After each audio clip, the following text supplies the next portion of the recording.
gentlemen, all the people that are here at the North American Bear Center. Here, Lynn and I are walking out right now, aren't we? Yes, we are. And we're walking out on a nice day, and we had to get Honey away real quick, didn't we? Yes, you did. So we're going to go over here and let's set our chairs up. Okay. Should we do that? I'm for it. Okay. We're going to set our chairs up here in front of the pond. Have a little fun with doing this, a little bit different. So bear with us. It's a little bit windy in Ely, Minnesota today, but it's nice out, don't you think? Holy cow, you got a nose that's like a cup. I have a cup nose.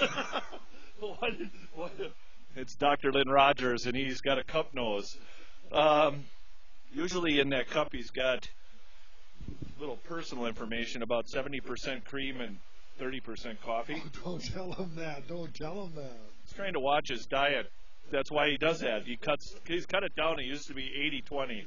Now it's 70-30, right? Well, thank goodness for that anyway, yes. But today we got the pleasure again at Wednesday Live from the North American Bear Center here in Ely, Minnesota, of talking to Dr. Lynn Rogers. And our topic today is going to be hibernation. Okay. What do you think of that? Well, I'm not ready for it yet, but... So you're not ready to hibernate? Well, we can talk about it. Okay. All righty. I'm going to open up my notes here. You're okay with that? Why don't you hold this? Somebody's got to have notes. Yeah. We've got notes, believe it or not. Wow. And I know that we had a couple questions. Oh, look at this. Upside down. Whoa. Not good. A couple of questions. First of all, I already welcome the group. It's bear den time now. We're getting closer to bear den time. The bears are slowing down eating here at the North American Bear Center. They're getting tougher to get up here for all you folks to be able to see them. That's half of our problem we battle with, and why we have behind the scenes to see bears is because it's getting tougher for the worldwide group that is watching right now and you guys to see bears because they're starting to get ready to sleep, right? Yep. But as soon as we're done with this, we're going to do it behind the scenes. Take you up there. You can see all the bears. Yep. But right now, what we're going to discuss is we're going to discuss den time. We're going to discuss why the bears do what they do. We've got a pretty well-known, I'd say you're fairly knowledgeable in the field of bears, wouldn't you? Let's say that. How long have you been studying black bears? Boy, whatever 1967 is. I was 7. Yeah, a long time ago. Holy mackerel, he's been studying bears since I was 7 years old. Go figure. Yeah. But right now I know that the chatters out there wanted to ask a question about Lucky and Holly denning together. For those of you that are here at the North American Bear Center, 2 of our bears, our youngest bears, Lucky being, 7.5 or so, or 8, and Holly... Cub in 2007, right? Yep. When was he Cub? So he's 8 then. Yeah. He's 8 years old. And then we've got Holly, who is about 2.5, maybe a little older than that. I think you're right. I came in 2012. Okay. And they're starting to den together right now. What is it, 2013? Might have been, yeah. Okay, well, we're not too sure on the dates, but I'm sure somebody knows exact dates. Lynn and I, age fights us sometimes. Yeah, right, yeah. Oh, why did the Lily fans have to see me confused? You're with me. It's okay. They understand. Yeah, right, yeah.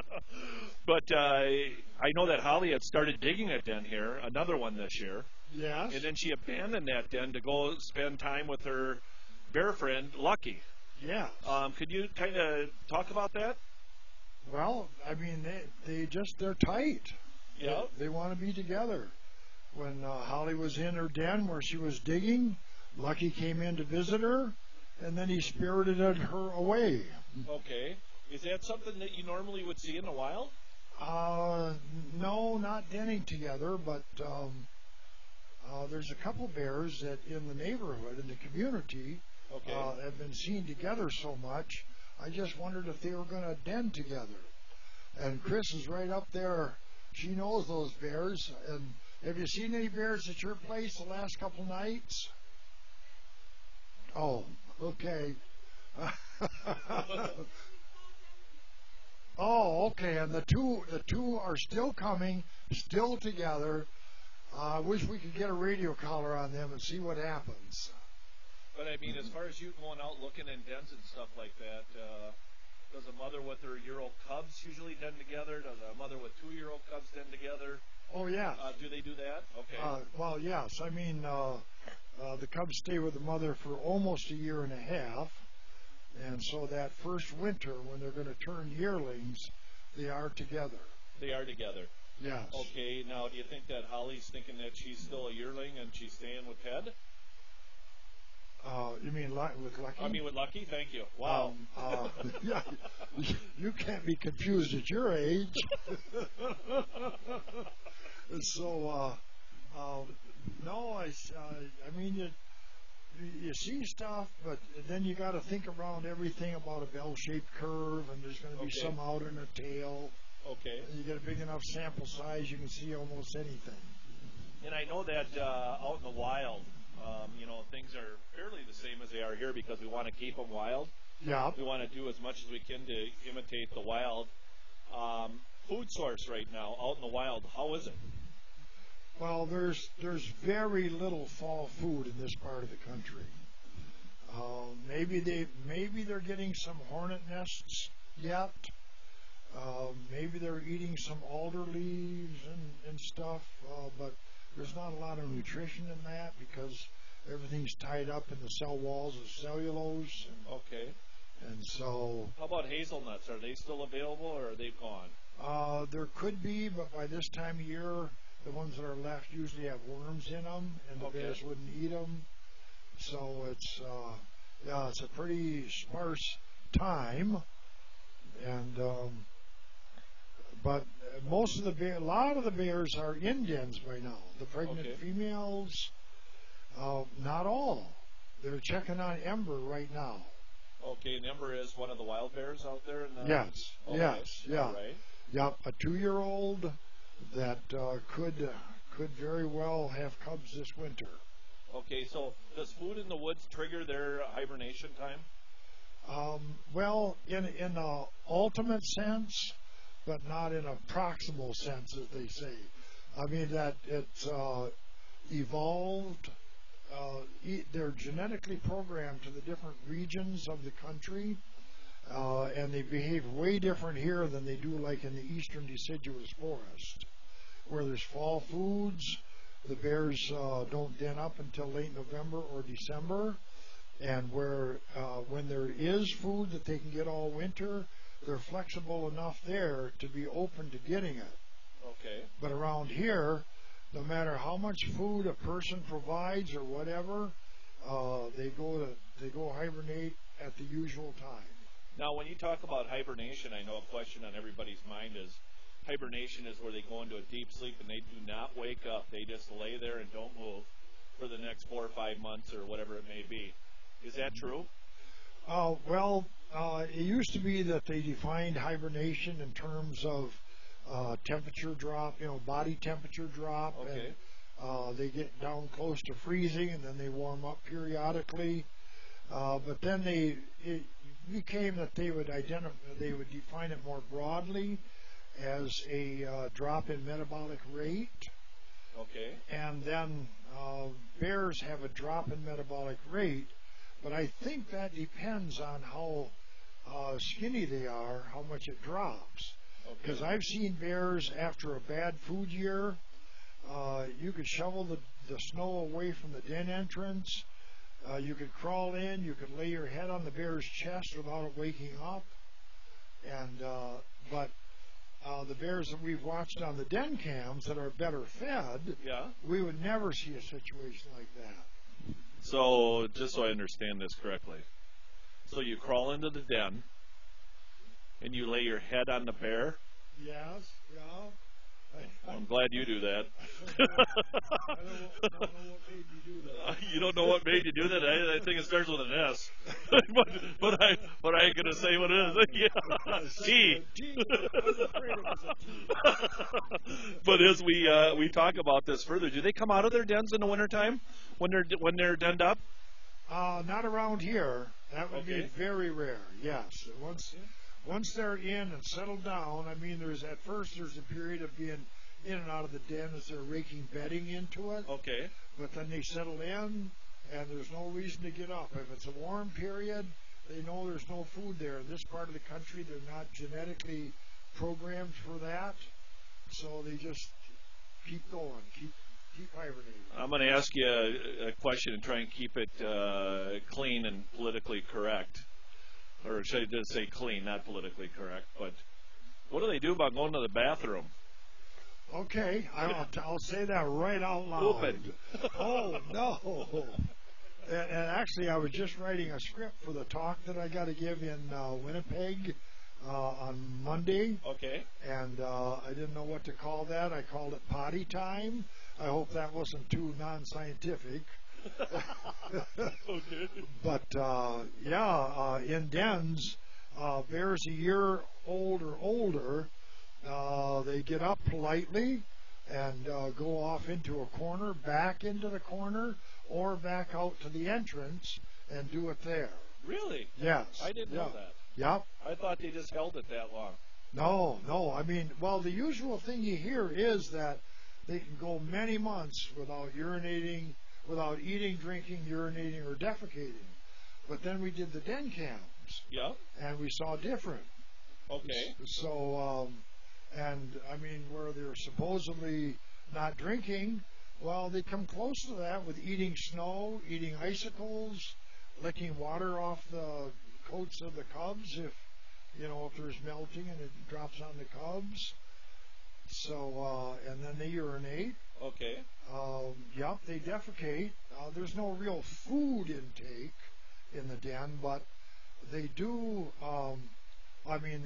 they bite off the pads from their feet to reveal the new fresh ones. So they eat their feet. They eat their feet, yeah.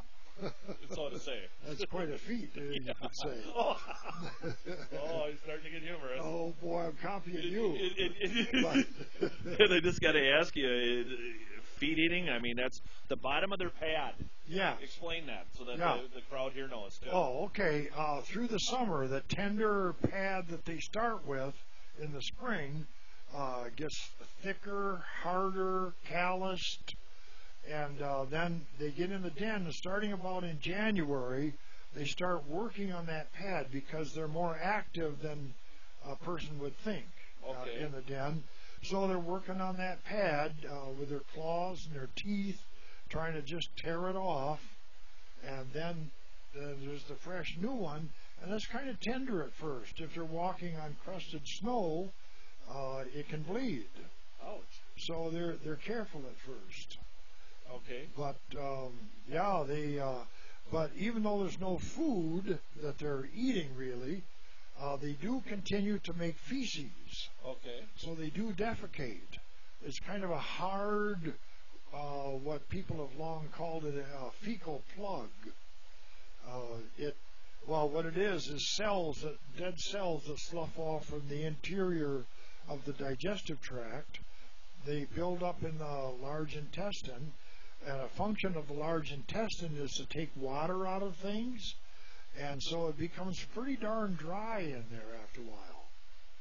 And finally they poop it out, and even when it's dry. Yep. And in fact, in the talk on Monday, we're going to have, there's one little video snippet of a yearling backs up to the entrance of the den, poops, but didn't go far enough, so rolled back right into the den, and then the mother, that was Jewel, she starts licking it and biting pieces of it off, and pretty soon ate it. Sure glad I had lunch before I came out here. Yeah. I guess I got, I'd like to ask you some questions on how in the world do you know that their large intestine is dry. How do you know that? I don't think you. No, I haven't gone in there and looked at it, but the physiology books tell us that. Okay. All right. Yeah. All right. Because we're worldwide, and for the folks that are here at the North American Bear Center, I am getting questions over the World Wide Web that comes to my phone.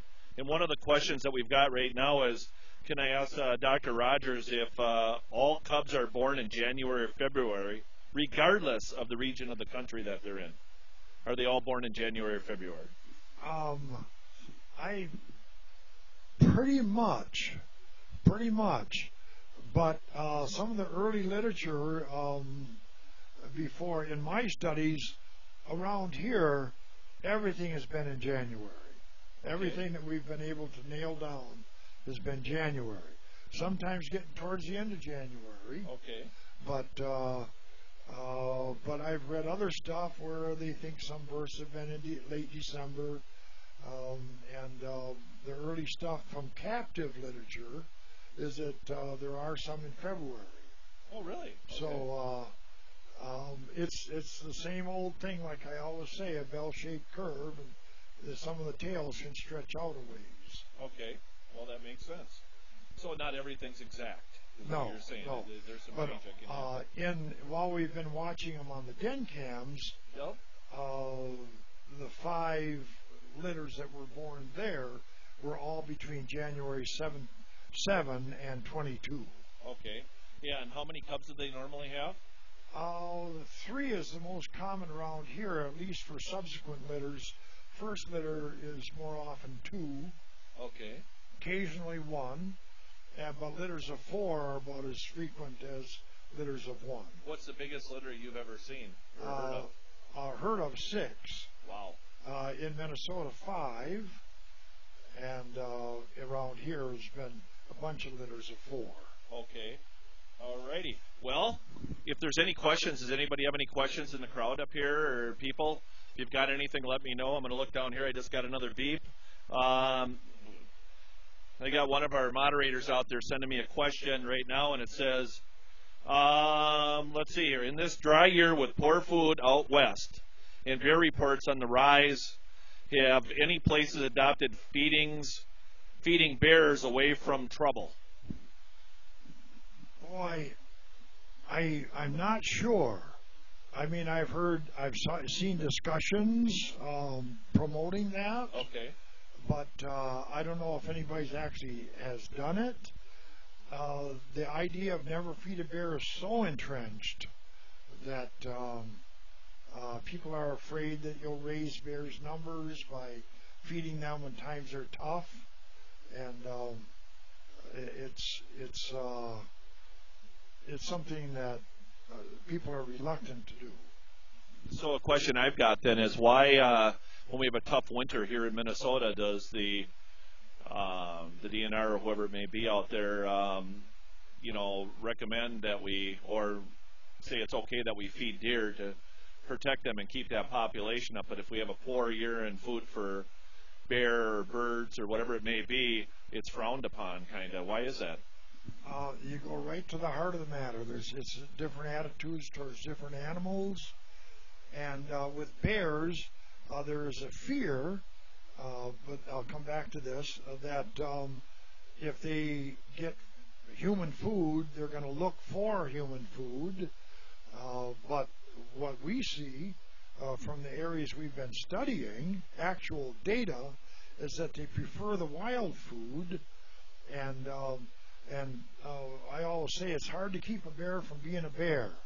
Some of the people that really want to see bears, they put out the best stuff for them, try to hold them there so they can enjoy them, and you just can't. They want the variety. They want the wild food. They got other things that they got to do. They got to get out and patrol their territory. They got to maintain a territory for their offspring that are growing up in it. Okay. So mating season comes, and they're all traversing the woods, the females laying down scent trails for the males following those trails, and they got things to do. They just can't seem to hold them. And so I don't put much stock in the idea they're going to look for that kind of food. In Eagle's Nest community here, where they've been feeding bears since 1961, one of the reasons that my study is unpopular, because the data that we see is so different from the misconceptions on which a lot of the management is based, and they would not have continued it for over 50 years if it made problems. Yeah, it makes a lot of sense. It's just that I've fed birds for years, and when I quit feeding them, I don't see a bunch of dead ones around. Right. I just don't see them habituated. That's why I ask. I mean, are they used to me going out to the feeder and putting food in it? Yeah, but they do go out and get their other food sources all the time. Absolutely. You know, and I've noticed that just many, many times. Same thing with the deer when I fed them. Yeah. And for the bears, it's just kind of topping off the tanks because they're out eating the wild food if it's there. Actually, as far as nuisance problems go, if there is a lot of food in the woods, people always say, you know, don't feed birds in the summer and all that. But in a year when there's really good food in the woods, it doesn't make much difference because they prefer the wild food. Okay. And just a little bit that they can get out of a bird feeder is nothing. But then you get a moderate year, and they do wish they could have more. Then they will go for bird feeders and garbage. But if you reduce the attractants, they'll go back in the woods. You get a year when there's just nothing in the woods, and they're desperate. And then if you reduce attractants or use aversive conditioning, it just makes the bear sneakier, or you could have house break-ins. And I've learned from Lynn over the years that if I have a bear come up to one of my bird feeders up here and I don't want it, I just remove the bird feeder each night before I go in, well before we go in the house, and next morning I put them back out. And then the garbage cans and that stuff I leave in the garage, and I've never had a problem. Yeah. Never.